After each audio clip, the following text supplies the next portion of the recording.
Olá, meus irmãos, como vamos? Todos com saúde? Isso é que importa. Bom, mais uma vez aqui estamos para podermos falar mais um pouquinho. Podemos colocar a doutrina espírita sempre na nossa mente, nos nossos ensejos, né, da caridade, né, o amor ao próximo. E hoje eu trouxe para vocês o capítulo 25 do Evangelho segundo o Espiritismo, uma parte interessante que ajuda-te que o céu te ajudará. Só que eu aqui, na realidade, dentro do capítulo de buscar e achareis, nós vamos dissecar um pouquinho esse capítulo, que ele é muito interessante. E, logicamente, nós vamos refletir a respeito dele, nós podemos falar a respeito que realmente é de excelência e é muito, mas muito significativo para todos aqueles que ensejam na doutrina e, logicamente, na mudança da sua qualidade, não só a qualidade de vida, mas também a qualidade de pessoa que passa para os demais. E nós vamos fazer umas breves leituras aqui e vocês vão verificar exatamente nesses trechos que nós vamos comentando isso aqui eu estou acabando de lhes dizer. Vamos lá. Ajuda-te a ti mesmo, que o céu te ajudará. Pedi, e se vos dará. Buscai e achareis. Batei a porta, e se vos abrirá. Porquanto quem pede, recebe, e quem procura, acha, e aquele que bata à porta, abrir-se-á.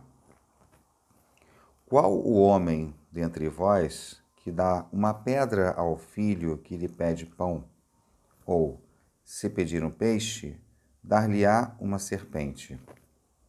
Ora, se, sendo maus como sois, sabeis dar boas coisas aos vossos filhos, não é lógico que, com mais forte razão, o vosso Pai, que está nos céus, dê os bens verdadeiros aos que vos pedirem?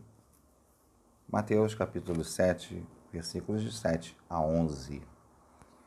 Então aqui nós já temos essa introdução que ela já é muito significativa.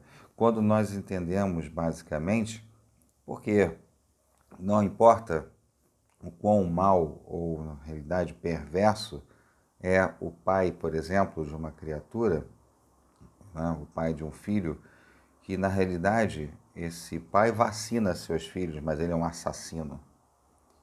Então, exatamente dentro desse trecho que nós estamos vendo até aqui, exatamente que o Deus reflete que há coisas boas que realmente nós podemos fazer, né, em prol dessas condições, por mais perverso que o ser humano seja.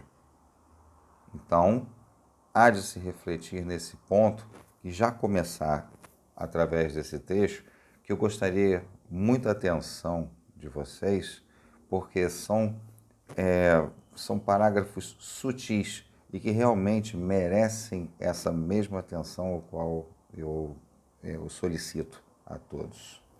Então vamos continuar e vamos comentando à medida que nós vamos passando, avançando.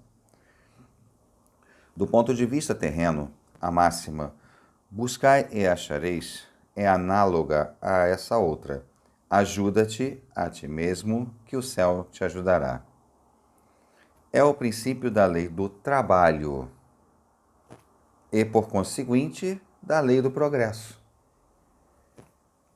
Porquanto o progresso é filho do trabalho, visto que este pôs em ação as forças da inteligência.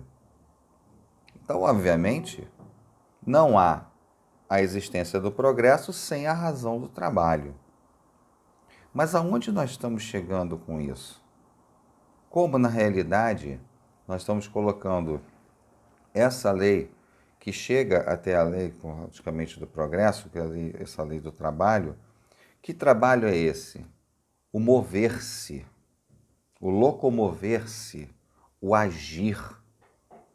Então, quando o homem realiza um trabalho, significa dizer que ele está pondo em ação algo no seu corpo físico que vai fazer com que haja, lógico, uma situação de progresso.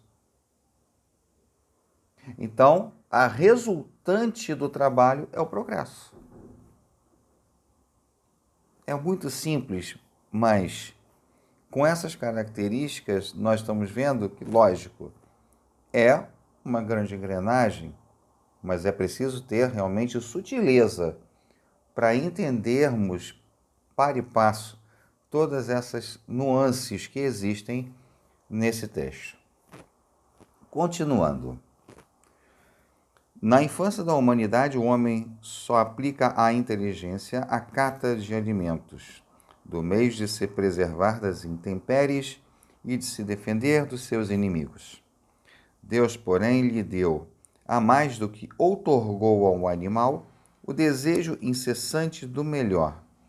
E é esse desejo que o impele à pesquisa dos meios de melhorar sua posição, que o leva às descobertas, às invenções, ao aperfeiçoamento da ciência, porquanto é a ciência que lhe proporciona o que lhe falta. Pelas suas pesquisas, a inteligência se lhe engrandece, o moral se lhe depura. As necessidades do corpo sucedem às do espírito. Interessante. Lógico.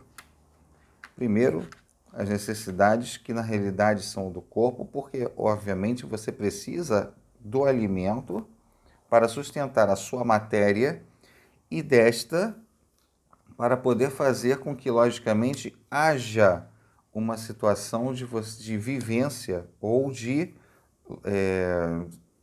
continuidade da parte espiritual.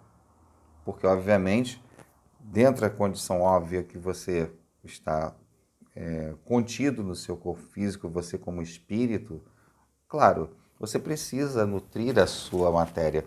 E aqui ele diz nesse texto exatamente que aquele homem primitivo, ele na realidade, instintivamente, só cuidava da parte mais interessante àquela ocasião, que é a sustentação do seu corpo físico de acordo com seus instintos. Então ele ia fazer o quê? Buscar alimento. E somente disso sobreviver. Porque na realidade ele sabia, instintivamente, assim como os animais, de que dependeria daquilo para poder continuar a viver. Então, veja que essa parte instintiva, ela é, obviamente, uma centralização da divindade propriamente dita, de Deus, para que nós possamos realmente entender que nós necessitamos disso para poder continuar. Então, vamos continuando.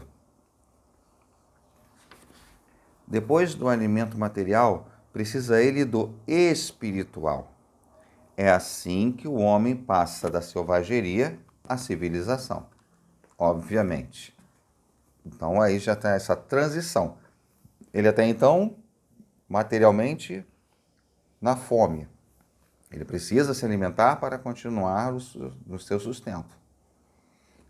Aí, lógico, à frente, com as situações no seu trabalho, as razões do trabalho, e ele progredindo, obviamente, ele passa a ter a condição de poder entender que precisa também de cuidar do seu espírito. Mas o básico já cumpriu, que é a sua matéria. Bem pouca coisa é imperceptível, mesmo em grande número deles. O progresso que cada um realiza individualmente no curso da vida. Como poderia, então, progredir a humanidade sem a preexistência e a reexistência da alma? Se as almas se fossem todos os dias para não mais voltarem, a humanidade se renovaria incessantemente com os elementos primitivos, tendo que fazer tudo, de aprender tudo. Não haveria, nesse caso, razão para que o homem se achasse hoje mais adiantado do que nas primeiras idades do mundo, uma vez que a cada nascimento todo o trabalho intelectual teria que recomeçar. Ao contrário, voltando com o progresso que já realizou e adquirindo de cada vez alguma coisa a mais, a alma passa gradualmente da barbárie à civilização material e desta à civilização moral. Então vejam, meus irmãos, com a situação que se houvesse simplesmente o óbito sem a situação reencarnacionista, nós haveríamos simplesmente de permanecer em uma situação primitiva.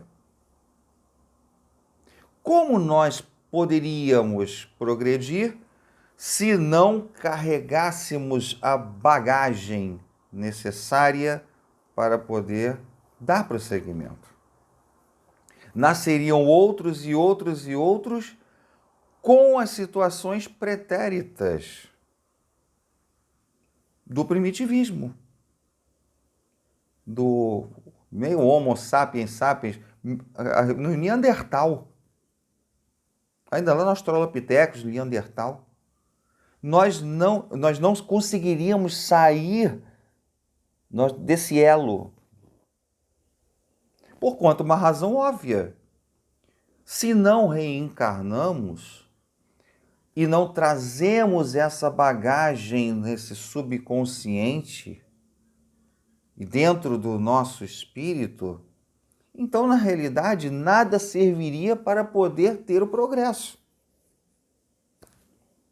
Olha, mas é exatamente dessa engrenagem que eu estou mencionando é que eu peço para deter a atenção nesse ponto. A necessidade imperiosa que temos exatamente de podermos trabalhar. Trabalhar o quê? Trabalhar em prol do progresso nosso e daqueles que nos rodeiam. Então, é muito sutil. Vejam pequenas situações que você observa que são verdadeiramente assim, de uma veracidade que não tem nenhuma razão para dizer assim, nossa, isso é muito difícil de ser entendido. Basta olhar e tirar exatamente dentro disso, dentro do bom senso, essas afirmativas. Então, a necessidade que existe do trabalho, sim, para que haja o progresso. Se não houvesse situações reencarnatórias, nós simplesmente daríamos um loop, né? Igual a montanha-russa, aquelas montanhas-russas que você vira de cabeça para baixo. Exatamente, acontecer a mesma coisa. Você ia voltar para o mesmo ponto. E volta para lá, nada acontece, primitivo. Não. Você tem que sair do primitivo como nós saímos, irmos para situações realmente da civilização material e depois para a moral. Nós saímos da barbárie. Da barbárie mesmo, literalmente. Sobrevivência. Matávamos para sobreviver. Então, vejam o grau de importância que existe dentro da lei do trabalho. Se Deus houvesse isentado do trabalho do corpo o homem, seus membros se teriam atrofiado. Se o houvesse isentado do trabalho da inteligência, seu espírito teria permanecido na infância, no estado de instinto animal, conforme eu havia dito. Por isso é que lhe fez do trabalho uma necessidade e lhe disse: procura e acharás, trabalha e produzirás. Dessa maneira serás filho das tuas obras, terás delas o mérito e serás recompensado de acordo com o que hajas feito. Então, procure e achareis, batei e a porta se abrirá, é exatamente o incentivo de Jesus a essa condição que precisa ser realmente por nós compreendida e, por efeito, ser tomada em atitude. Aí a gente para pensar assim: tá, mas como é que eu posso tomar essa atitude? Uma vez que você já está na sua mobilidade, no seu dia a dia, nas suas situações dentro das suas condições de vida, você está produzindo, você está mexendo, você está movendo-se, você está se movendo. Ótimo. Então, com isso, você realmente está num caminho que vai ter uma objetividade. É nessa objetividade que existe exata a lei do progresso. Você está movendo-se, ou seja, você não vai atrofiar, não é? Por quê? Então o preguiçoso, aquele que não faz absolutamente nada, ele simplesmente, o que acontece com ele com o passar do tempo? Realmente acontece. Aquele que só fica jogado no sofá, não quer saber de nada, só quer saber de dormir. Primeiro que a cama é uma excelente prisão, né? Excelente prisão. Porque através dela você tem que usar a cama para seu repouso. Mas as pessoas, muitas das vezes deprimidas, acabam virando uma prisão. Porque muitas das vezes é o que acontece com muitas pessoas. Isso então já é uma situação já complexa, já vira doença.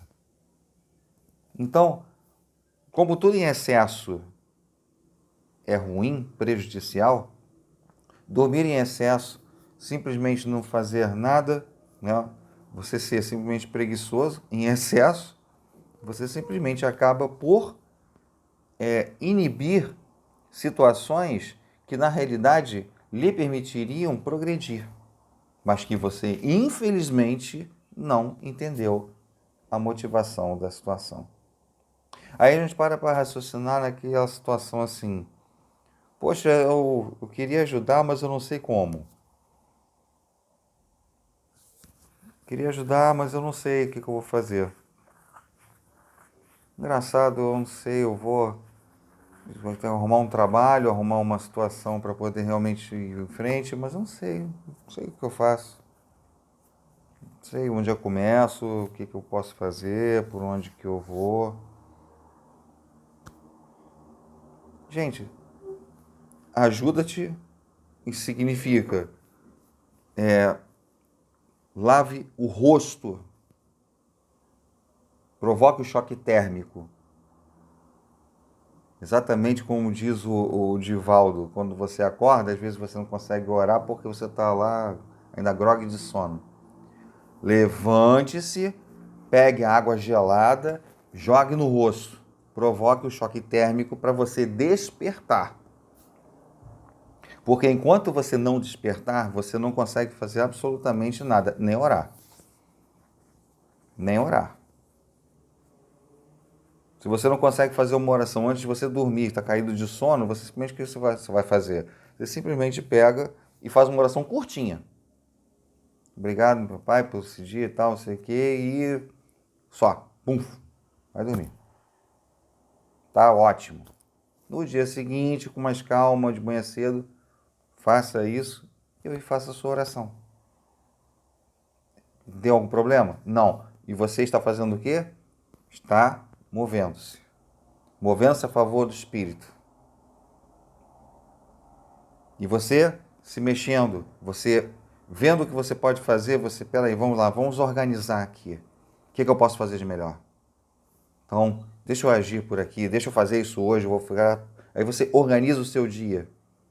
Você está progredindo, porque você está dentro dessa conformidade de que você precisa seguir. E da mesma coisa, da mesma forma, é o ajuda e o auxílio dos nossos irmãos.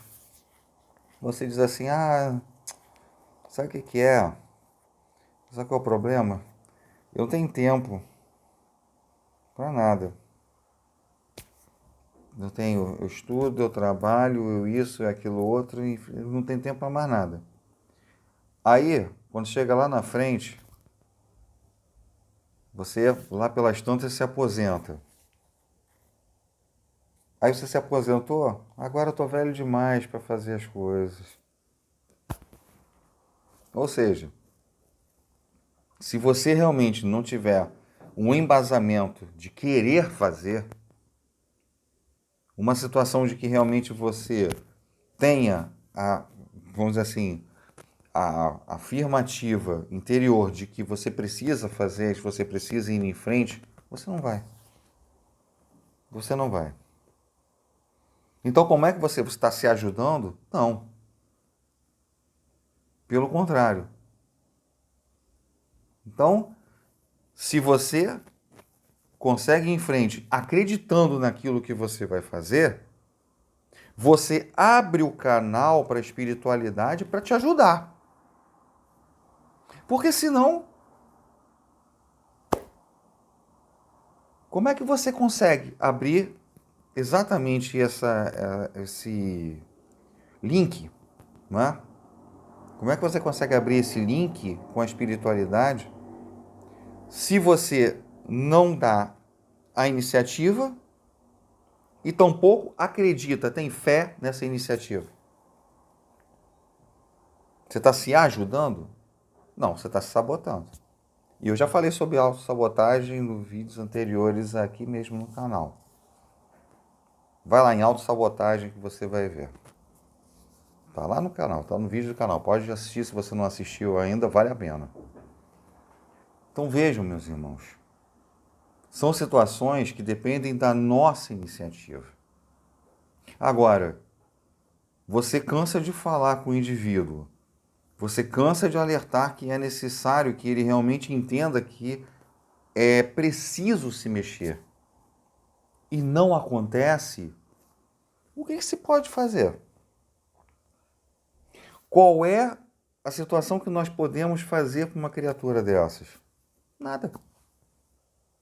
Infelizmente. Fala e a criatura tá lá, prostrada, não sei, vou ver, tal. Pô, eu vou ver isso aí, tal. Aí fica naquela. É igual a você começar a fazer academia, o exercício. Aí você compra tudo aquela parafernália, né? Compra aquela calça leg, aquela camisa, um tênis daquele que você, né, você dá um salto, você vai na lua. Então você está todo equipado bonitinho lá, todo paramentado. Vai ficar tudo lá, perdido, porque você comprou tudo e não vai fazer. Se você não criar dentro de si a iniciativa, você comprou os objetos, o material, o equipamento necessário e não irá fazer. Então a mesma coisa, não adianta nós termos essas situações e simplesmente acharmos que, vamos fazer. Quando? Não sei. Não sei. São essas coisas, meus irmãos, que eu quero entender, que quando eu menciono a determinadas criaturas, pessoas, seres divinos, que é necessário essa situação, lógico, nem todos são com aquele jovem que interpelou Jesus e eu já sigo todos os seus preceitos, mestre. O que você faz? O que eu faço agora? Que ele tinha muitos bens. Aí Jesus diz assim, então faz tudo, vende tudo que tem, dá aos pobres e venha, me siga. Daqui a pouco o jovem viu que ele tinha muitos bens, ele simplesmente baixou a cabeça e saiu pela tangente. Então, exatamente nessas condições que Jesus está mencionando para nós seguirmos ele. Então, nós temos que realmente ter a inteligência suficiente, largarmos de sermos aqueles indivíduos teleguiados e seguirmos numa vertente positiva dentro da fé. E, logicamente, trabalhando, andando, se mexendo, locomovendo, pensando. Isso sim, aí dá ibope. Eu vou ler esse último trecho aqui, porque ainda tem um outro, mas acho que não vai... Deixa eu ver aqui só a parte 5 aqui. Deixa eu ver, peraí. Vamos para a parte 4, que eu também acho interessante, não tem jeito. Vamos lá. Em virtude desse princípio, é que os espíritos não acorrem a poupar o homem ao trabalho das pesquisas, trazendo-lhe já feitas e prontas a ser utilizadas, descobertas e invenções, de modo a não ter ele mais do que tornar, o que lhe ponham nas mãos, sem um incômodo sequer de abaixar-se para apanhar, nem mesmo o de pensar. Aquilo que eu já disse antes. Se assim fosse, o mais preguiçoso poderia enriquecer-se e o mais ignorante tornar-se sábio à custa de nada, e ambos se atribuírem o mérito do que não fizeram. Não, os espíritos não vêm isentar o homem da lei do trabalho, vêm unicamente mostrar-lhe a meta que lhe cumpre atingir o caminho que a ela conduz, dizendo-lhe, anda e chegarás. Toparás com pedras, olha e afasta-as tu mesmo. Nós te daremos a força necessária, se a quiserdes empregar. Isso aqui está em O Livro dos Médiuns, na segunda parte, no capítulo 26, itens 291 e seguintes, que foi imputado aqui nessa parte do Evangelho segundo o Espiritismo. Olha que interessante a colocação dos espíritos. Nós estamos aqui. Basta você ter iniciativa, basta você entender que você vai topar com pedras e, logicamente, vamos lhe dar a força. Peça essa força. Porque aí sim, nós vamos poder te ajudar. Porque você está empregando o quê? Iniciativa. Gente, é lógica. Não tem nada de é igual a MC ao quadrado. Não. É lógica. Obviamente, se você emprega forças para poder seguir, você está dando cumprimento à lei do progresso. E automaticamente, em contato com a espiritualidade nas tuas dificuldades, vem o socorro. Então, gente, vamos parar para pensar. Vamos parar para raciocinar nessas situações. Do ponto de vista moral, essas palavras de Jesus significam: pedi a luz que vos clareie o caminho, e ela vos será dada. Pedi forças para resistirdes ao mal, e as tereis. Pedi a assistência dos bons espíritos, e eles virão acompanhar-vos e, como anjos de Tobias, vos guiarão. Agora, gente, preste atenção nesse último trecho aqui. Muita atenção. Pedi bons conselhos e eles não vos serão jamais recusados. Batei à nossa porta e ela se vos abrirá. Mas pedi sinceramente, com fé, confiança e fervor. Apresentai-vos com humildade e não com arrogância, sem o que sereis abandonados às vossas próprias forças, e as quedas que derdes serão o castigo de vosso orgulho. Está aí o sentido das palavras buscai e achareis, batei e abrir-se-vos-á. Pede, mas pede humildemente. O socorro virá. E rápido.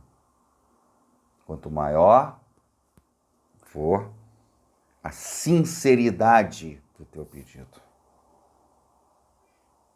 Locomova-se, mova-se, ajude, pratique a caridade sempre, porque é isso que faz com que a gente consiga progredir. Do ciclo reencarnatório, estamos em progresso. E para isso nós precisamos realmente estarmos melhores do que nós nascemos. Sempre. Para que realmente na próxima nós consigamos melhorar ainda mais e mais, até obviamente sermos espíritos felizes. E daí por diante também, né? Para terminar, minha gente, uma história rápida aqui que o tempo já está bem estourado.